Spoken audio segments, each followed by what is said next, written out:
They say revenge is best served cold, but I never realized how sweet it could taste until that night. For years, I played the quiet, patient husband, supportive, forgiving, even naive when it came to Emily. She was beautiful, ambitious, and loved being the center of attention, while I was the one who preferred the background, the man who made sure the bills were paid, the one who celebrated her victories silently. But Emily's hunger for validation was insatiable. She needed to feel adored, envied, worshipped. And slowly, that hunger began to eat me alive. When she suggested throwing a lavish anniversary party at the Thornwood estate, a rented venue dripping with chandeliers and gold-trimmed everything, I didn't protest. She wanted grandeur. She wanted to show the world how perfect her life was. What she didn't know was that this time, I was letting her build the stage for her own downfall. The weeks leading up to the event were revealing. Late-night texts she tried to hide, hush phone calls, sudden business meetings that ran until midnight. She thought she was clever, but she was careless. And while she was busy planning her glittering event, I was busy setting my trap. The night of the party, the estate shimmered with fairy lights. Guests in tuxedos and gowns clinked champagne glasses, laughing over the string quartet's delicate music. Emily looked breathtaking in a silver gown, her hair pinned elegantly, her smile wide and practiced. She basked in the glow of admiration like a queen.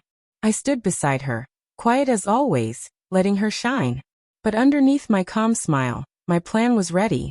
Halfway through the evening, Emily took the microphone. I knew this was her moment. She loved speeches, loved the spotlight. But as her voice rang through the hall, my gut tightened. And of course, she said with a sly smile, none of this would have been possible without my husband. Sweet, dependable James. Always in the background.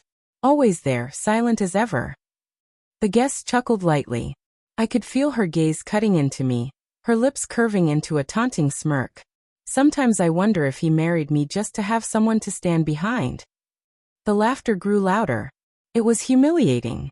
She had turned me into a punchline at our own anniversary.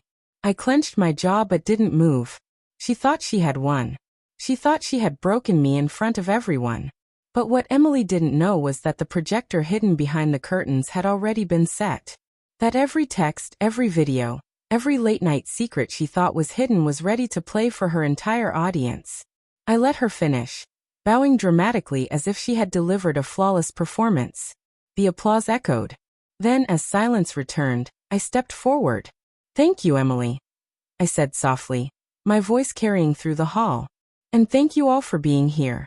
Since we're celebrating love, I think it's only fair we celebrate it truthfully." I nodded toward the technician. The lights dimmed. The projector flickered to life. Gasps filled the room. On the screen, Emily's face appeared, but not the polished, glowing version standing beside me. This was Emily in dim hotel rooms, laughing into her phone, kissing another man. Video after video, message after message. Her whispered words filled the silence. "He'll never know. He's too weak, too quiet to ever suspect." The room froze. Glasses stopped midair. Every pair of eyes locked onto Emily. Her silver gown suddenly seemed like armor cracking open. No, this isn't," she stammered, rushing toward me, but her heels caught on the carpet. The projector kept rolling, showing more of her texts. "He's boring. But I'll keep him around until I'm ready to move on." The whispers began, a storm rippling through the crowd.